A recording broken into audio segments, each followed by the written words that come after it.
Have you ever stopped to wonder why some people seem to have it all together, while others are constantly struggling to keep up? It's not about luck or talent, or even having more opportunities. It all comes down to one simple thing: control. Control over what you say. Control over what you think. Control over how you feel. And control over how you manage your resources. Let me tell you something. If you can master your mouth, your mind, your mood, and your money, you can master your life. Most people don't realize that the power to change everything is already inside them, just waiting to be tapped into. But if you don't control these things, they will control you. These 4 areas shape your world. They influence every decision you make, every relationship you build, and every opportunity you either take or miss. Control them and you control your life. Let them run wild, and you'll find yourself in a place you never wanted to be. So today we're going to dive into this. We're going to break it down, and when I'm done, you'll walk out of here with a new sense of focus and responsibility over your life. Let's talk about your mouth. When I say control your mouth, I'm not just telling you to hold your tongue when you're angry, although that's important. I'm talking about realizing the power that comes with every word you say. The words you speak are like arrows. You can't take them back once they leave your lips. So many people don't realize this. They talk without thinking, spitting out negativity or gossip without considering the impact. But the truth is, the words that come out of your mouth have the power to shape your life, your relationships, and your future. When you speak, you're not just describing the world around you. You're creating it. The words you use build the foundation of your reality. If you constantly speak about how hard life is, how unfair things are, or how impossible your dreams seem, you are literally creating an environment that reflects those very words. You're putting that energy out into the world, and the world responds. On the flip side, if you speak with faith, if you declare possibility, if you encourage others, you're creating an environment where success and positivity can flourish. Think about the people who inspire you. Do they speak doubt? Do they tear others down? Or do they use their words to uplift, to push forward, and to open doors for themselves and others? That's the kind of power you hold. The power to speak life into any situation. But that power can also do damage if you're reckless. You've got to be deliberate about the words you use. So the next time you're about to speak, stop for a second. Ask yourself, is this going to help the situation or make it worse? Is what I'm about to say based in truth, or is it based on emotional frustration? Too often, people let their emotions control their words, and they say things they regret. But once it's out there, it's out there. You can apologize, you can try to make things right, but the damage is often done. That's why you've got to be intentional about what you say. And here's the thing. This isn't just about how you talk to others, it's about how you talk to yourself. Self-talk is real.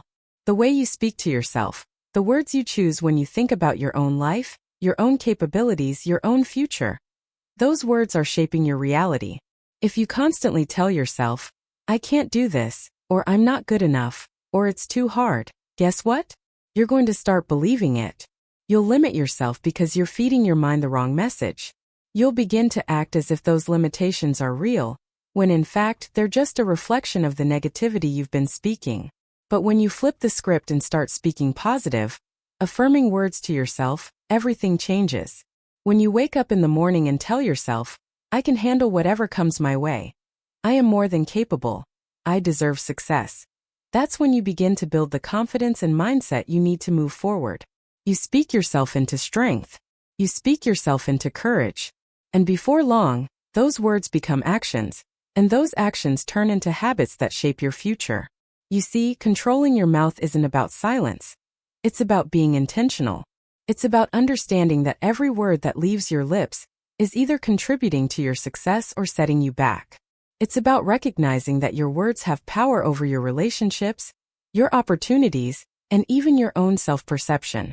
Look, life will throw challenges at you. That's a guarantee. But when you choose your words carefully, you can navigate those challenges with a sense of control and purpose. When you speak words of wisdom, positivity, and truth, you attract those things into your life. People will start to see you differently. They'll respect you more. They'll come to you for advice because they know you're someone who speaks with intention, someone who uses words as tools for building, not for tearing down. Think of your words as seeds. If you plant seeds of doubt, fear, and negativity, that's what you'll harvest. But if you plant seeds of faith, determination, and positivity, that's what will grow in your life. So, be mindful of the seeds you're planting, because you're going to have to live in the garden you create. Too many people spend their time talking about what's wrong, what's missing, or what they don't have. They complain about their circumstances, their jobs, their relationships, and they wonder why things aren't changing. But they're not using the power they already have. They're not speaking life into their situations. They're not taking control of the one thing they can control, their words. If you want to see change in your life, it starts with what you say. Let me give you an example. Think about someone who always talks about how hard life is. Every time you see them, they're complaining about something. What kind of energy are they putting out into the world? What kind of opportunities are they attracting? Not the good kind, that's for sure. Now, think about someone who always speaks with hope. Someone who talks about solutions instead of problems. You can feel the difference, can't you? That's the power of words. That's the power of controlling your mouth. If you want to be successful, if you want to be a leader, if you want to make a difference in this world, you've got to get your words in check. Stop speaking defeat into your life. Stop saying I can't and start saying I will. Stop talking about what's going wrong and start talking about what's possible. And don't just do this for yourself. Do it for the people around you. When you control your mouth, you become a source of strength for others. Your words can lift someone up when they're feeling down. Your words can inspire someone to keep going when they're ready to give up. But if you're reckless with your words, if you're constantly criticizing, complaining, or speaking in anger, you're going to push people away. You're going to create an environment where negativity thrives, and that's not the kind of legacy you want to leave behind. So let's bring it back to this idea of control. You can't control everything in life. You can't control other people's actions. You can't control the circumstances you're born into, and you can't always control the challenges that come your way. But what you can control is your mouth. You can control what you say. You can choose to speak words that empower, uplift, and inspire. You can choose to be deliberate with your words, understanding the power they hold. This isn't just about success. It's about living a life of purpose. It's about recognizing the power you have to create your own reality, to shape the world around you, and to leave a positive impact on the people you meet. Words are a tool. If you use them wisely, they will build a life that reflects your true potential. If you use them carelessly, they will destroy opportunities before they even have a chance to bloom. So the next time you open your mouth, remember this: your words have power. Control them. Speak with intention.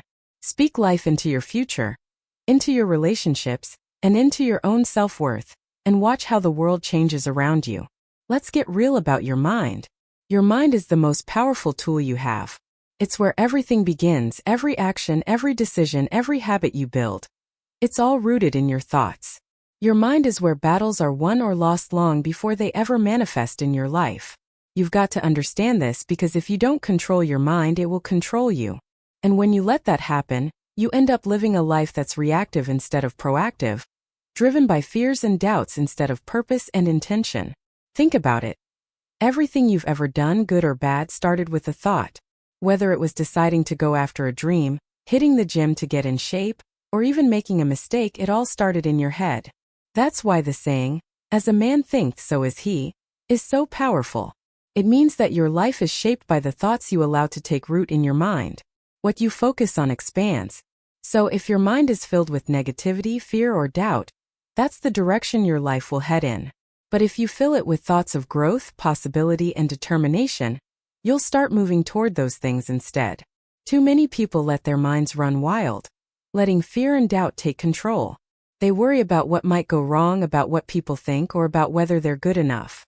And once those thoughts take hold, they start to spiral. One negative thought turns into another, and pretty soon they're stuck in a cycle of self-doubt and anxiety, paralyzed by the very thoughts they allowed to control them. But here's the thing: you don't have to live like that. You can change the narrative playing out in your mind. You can choose to control your thoughts, and when you do, you take control of your life. Let me break it down for you. Controlling your mind isn't about ignoring the hard stuff or pretending that fear doesn't exist. Fear is real. Doubt is real. But what you do with those feelings, that's what makes the difference. Are you going to let fear stop you? Or are you going to acknowledge it and keep moving forward anyway? That's the choice you get to make every single day. When you control your mind, you don't eliminate fear or doubt. You rise above it. You learn how to manage it, how to push through it, and how to keep going even when it feels like the odds are stacked against you. This is where discipline comes in. You've got to train your mind the same way an athlete trains their body. You don't just wake up one day with mental strength. It's built over time with intentionality and effort. You've got to be deliberate about what you allow into your mind. Too many people feed their minds with garbage, negative news, toxic social media drama, and wonder why they feel so stressed and overwhelmed. But what you consume mentally is just as important as what you consume physically. If you're constantly feeding your mind with negativity, it's no wonder you're struggling to stay positive and focused. So what do?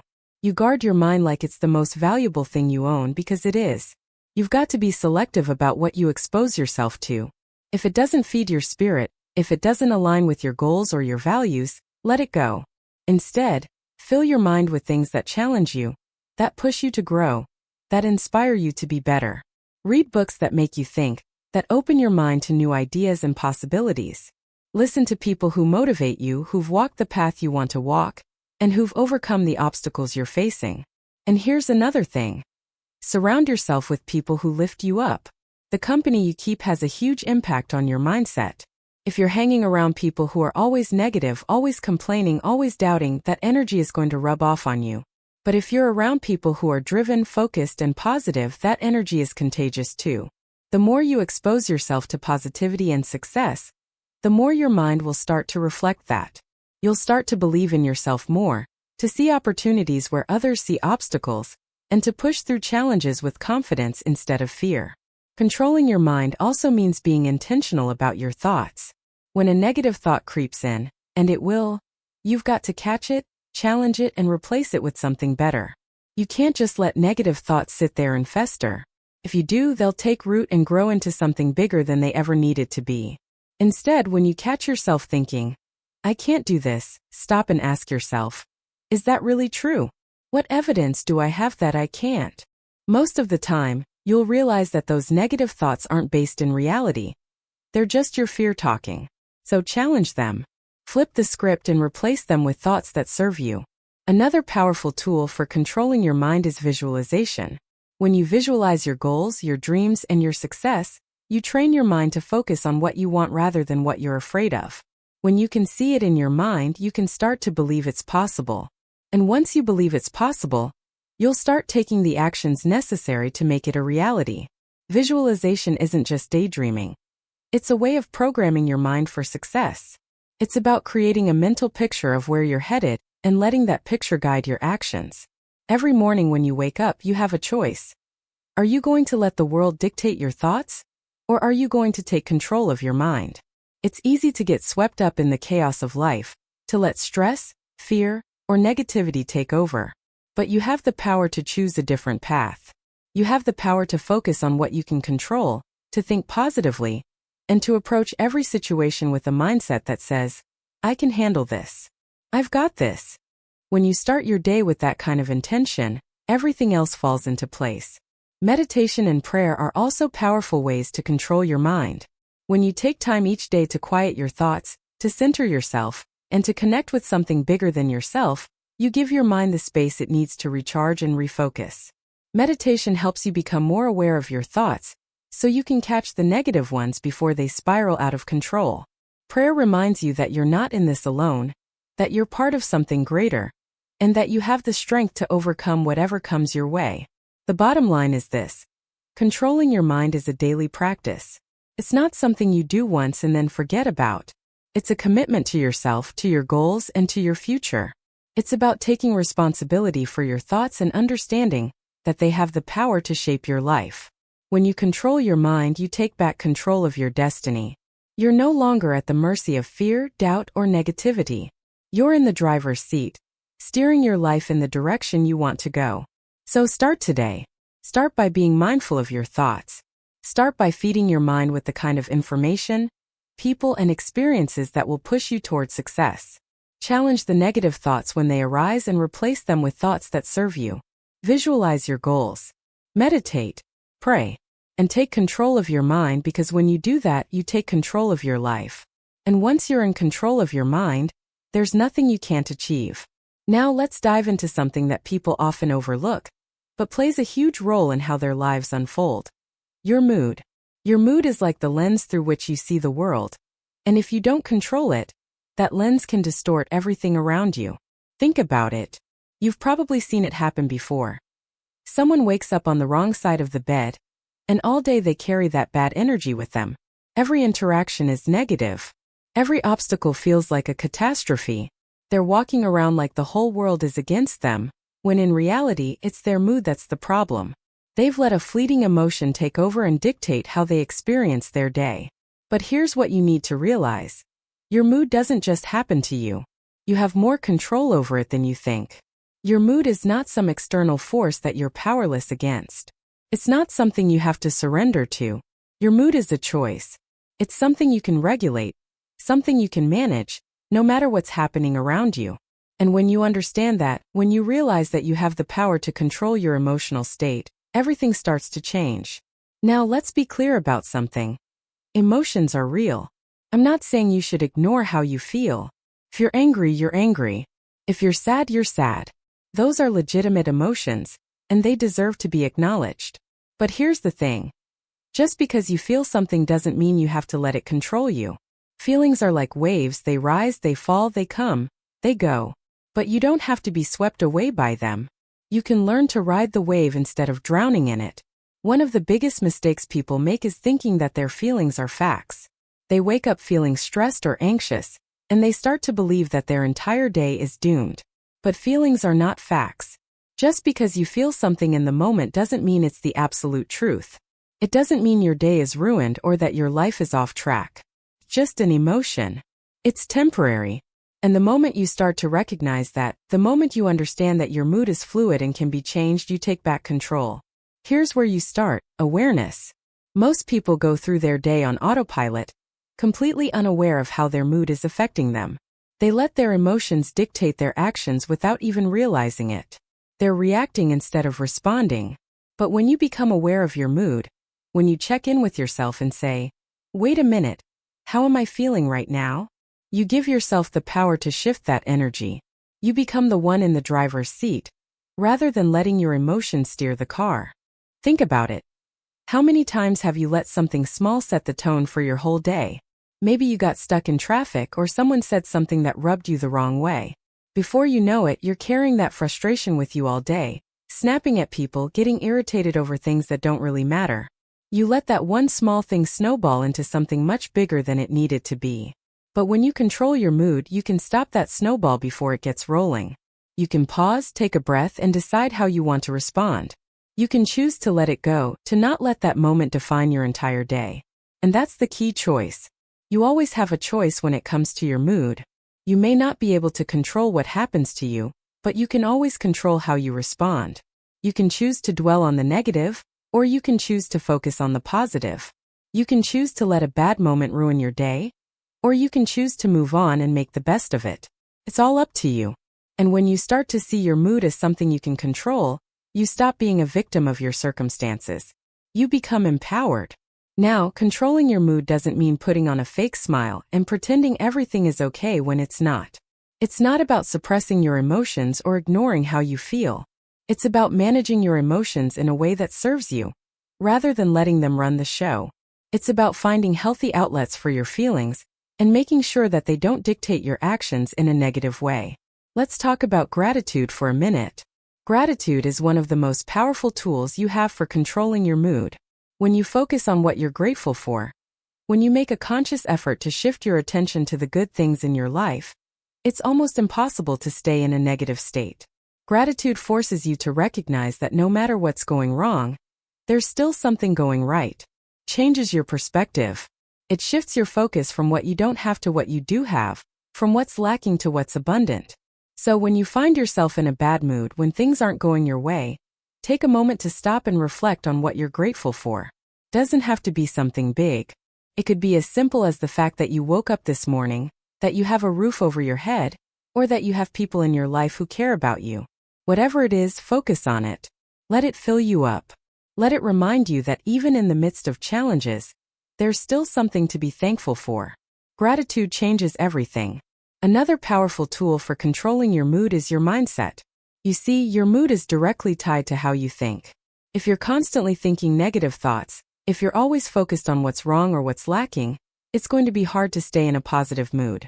But if you train your mind to focus on the good, to see challenges as opportunities and setbacks as lessons, your mood will follow. Your mood is a reflection of your thoughts, so if you want to control your mood, start by controlling your mind. Meditation and mindfulness are great ways to do this. When you take time each day to quiet your mind, to center yourself, you create space for positive energy to flow in. You become more aware of your thoughts, and that awareness allows you to shift your mood when it starts to go off track. Instead of reacting to every little thing that happens, you learn to respond with intention. You learn to choose how you feel, rather than letting your emotions choose for you. And let's not forget about your energy. Your mood is contagious. The energy you put out into the world will come back to you. If you're walking around with a negative attitude, constantly complaining, constantly focusing on what's wrong, you're going to attract more negativity into your life. But if you're positive, if you're optimistic, if you're grateful, that energy will attract more of the same. People will want to be around you. Opportunities will start to open up. Success will start to come your way. So take control of your mood. Don't let it control you. Don't let a bad morning turn into a bad day, or a bad day turn into a bad week. Recognize that you have the power to shift your energy at any moment. You can choose to be positive. You can choose to be grateful. You can choose to see the good, even in the midst of challenges. And when you do that, you'll start to notice that your life begins to change. Your mood matters. It affects everything you do, from your relationships to your career to your overall happiness. So don't take it lightly. Pay attention to how you're feeling. Check in with yourself regularly. And when you notice that your mood is starting to go off track, take steps to shift it. Breathe. Reflect. Focus on what's good. Choose gratitude. Choose positivity. Choose to control your mood, because when you do, you take control of your life. And finally, let's talk about money. This one's big, and I don't mean just in terms of dollars and cents. I'm talking about the mindset you have toward money. Money can either be a tool that gives you freedom, or it can be a shackle that ties you down, weighs you down, and keeps you up at night.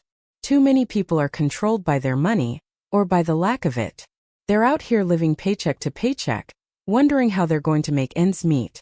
They're drowning in debt, feeling like they'll never catch a break. They don't have a plan, and because they don't have a plan, they feel powerless. But here's the truth.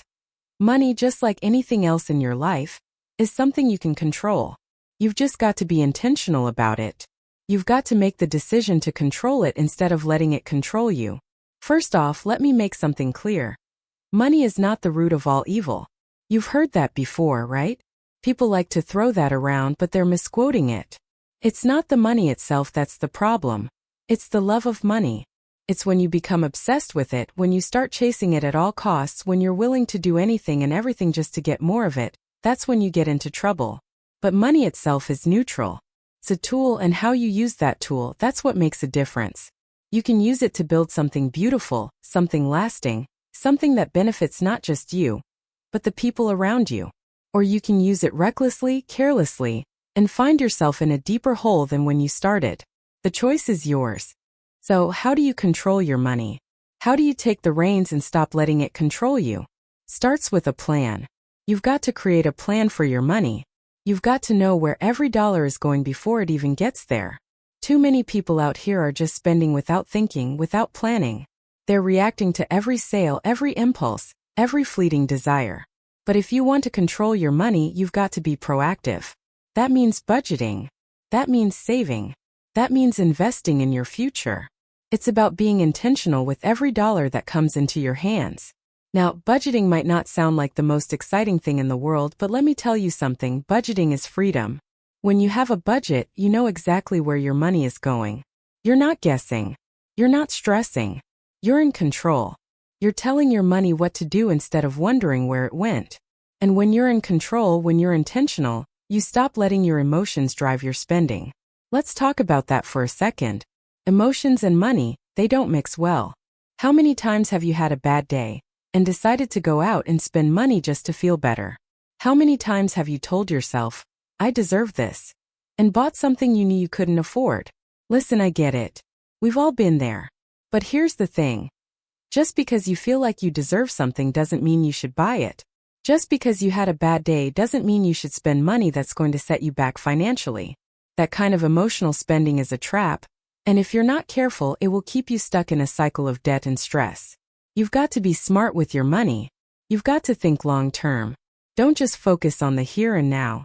Think about where you want to be 5 years from now, 10 years from now. Think about what kind of life you want to create for yourself and your family, and then start making decisions that will help you get there. That means saving. That means investing. That means living below your means, even when it feels like everyone else is out there living it up. Let's talk about saving for a second, because a lot of people out here are not saving nearly enough. They're living for today, spending every dime they make, and hoping that tomorrow will take care of itself. But tomorrow's coming, whether you're ready or not. You've got to prepare for it. You've got to save for it.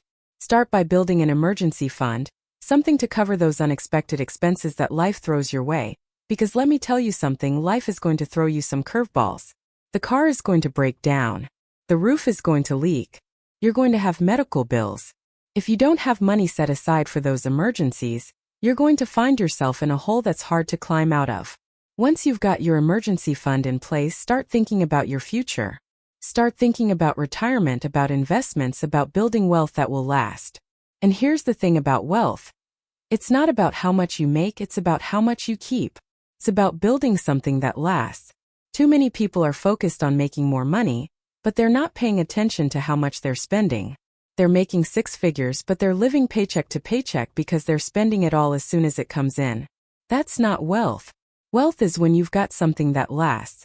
Wealth is when you're building a legacy, when you're creating financial freedom for yourself and for the generations that come after you. And let me say this. Financial freedom doesn't mean having millions of dollars in the bank. It means being in control of your money instead of your money controlling you. It means living within your means. It means having a plan. It means being intentional about where your money is going and making sure it's working for you, not against you. When you've got financial freedom, you've got options. You can live life on your own terms. You can pursue your passions. You can give back to your community in meaningful ways. You can invest in the things that matter to you. But you'll never get there if you're letting your money run the show, if you're letting your emotions drive your spending, if you're spending more than you're earning, if you don't have a plan. So here's what you need to do. Start by getting clear about where your money is going. Track your spending. Look at every dollar that's coming in and every dollar that's going out. And then create a budget that reflects your priorities. Make sure you're saving. Make sure you're investing. Make sure you're thinking long-term, not just about today. And here's the thing. It's never too late to start. I don't care if you're 25 or 55, if you're just starting your career or getting ready to retire. It's never too late to take control of your money. It might take some time. It might take some sacrifice. But it's worth it. Because when you control your money, you're not just building wealth. You're building freedom. And that freedom will allow you to live life on your terms, to pursue your passions, to give back in ways that are meaningful to you. So control your money. Don't let it control you. Be intentional. Be disciplined. Make a plan and stick to it, because when you do that, you're not just securing your financial future, you're securing your freedom. You're giving yourself options. You're creating a life that's not dictated by debt or worry. Control your mouth. Control your mind. Control your mood. Control your money. These are the pillars that will determine the quality of your life. You can't control everything that happens to you, but you can control how you respond to it. And that's where your true power lies. You are not a victim of circumstance. You are not at the mercy of life's ups and downs. You have the power to shape your reality, to create your future, and to live a life that's full of purpose, meaning, and success. But it all starts with taking control. Let's talk about your mouth. The words you speak are more powerful than you realize. You can speak life or you can speak destruction. Every time you open your mouth, you're making a choice. You're either building something up or you're tearing it down.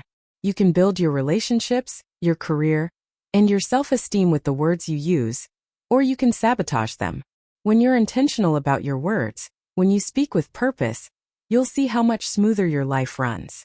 You'll notice people respond to you differently. You'll notice doors open for you that would have stayed shut if you were reckless with your words. And it's not just about speaking kindly to others. It's about speaking kindly to yourself. The way you talk to yourself matters. If you keep telling yourself you can't do it, you're not good enough, or you'll never succeed, guess what? You'll start believing it, and once you believe it, you'll act on it. So, control your mouth, because your words will create the world you live in. Next, control your mind. It's a battlefield, and the war is won or lost up here. Every action you take starts with a thought. Every habit, every decision, every goal you set, it all begins in your mind. If you don't take control of your thoughts, they'll run wild. Doubt, fear, and negativity will creep in and take over if you let them. But you don't have to let them. You can choose what you focus on. You can choose to fill your mind with positive, empowering thoughts. You can choose to feed it with knowledge, with inspiration, with faith. And when you do that, you'll find that your actions follow suit. You'll start making better decisions. You'll start pushing yourself harder, reaching higher, and going further than you ever thought possible. Because when you control your mind, you control your destiny. Now control your mood. Too many of us let our emotions dictate how we show up in the world. We let a bad day ruin everything. We let one small setback turn into a big problem. But your mood is your responsibility. You can't always control what happens to you, but you can control how you respond to it. You can choose to shift your perspective. You can choose gratitude over frustration, optimism over despair. And when you make that choice, you'll notice your energy shifts. People are drawn to positive energy. Opportunities are drawn to positive energy. Success is drawn to positive energy. So don't let your emotions run the show. You're the one in control here. And finally, control your money. Money is a tool. It's not something to chase after endlessly. And it's not something to fear. It's something to manage wisely. When you're intentional about how you use it, when you budget, when you save, when you invest, you're setting yourself up for freedom. Financial freedom isn't about being rich. It's about having options. It's about being able to make choices that align with your values and your goals instead of being trapped by debt or limited by a lack of resources. When you control your money, you're not just building wealth, you're building a life. A life that gives you the freedom to pursue your passions, to help others, and to live without constant worry. But let me say this, none of this happens overnight. You don't just wake up one day and suddenly have control over everything. Takes time, takes effort, takes discipline. And you don't have to be perfect. You don't have to have it all figured out right now. But you do have to start. Start today. Start with one thing. Maybe it's watching what you say. Maybe it's taking control of your thoughts. Maybe it's choosing to be positive, even when things aren't going your way. Or maybe it's creating a budget and sticking to it. Whatever it is, take that first step and then take another. And before you know it, you'll have built a life that's intentional.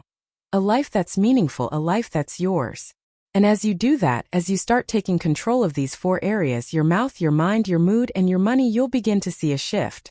You'll notice that you're not just living day to day, reacting to whatever life throws at you. You're creating your life. You're in the driver's seat, and that's a powerful place to be. But here's the thing. It's not just about you. When you take control of your life, you're also creating a ripple effect. You're inspiring the people around you. You're showing them what's possible. You're lifting them up.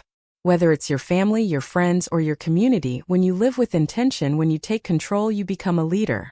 You become a light in a world that desperately needs it. So don't wait.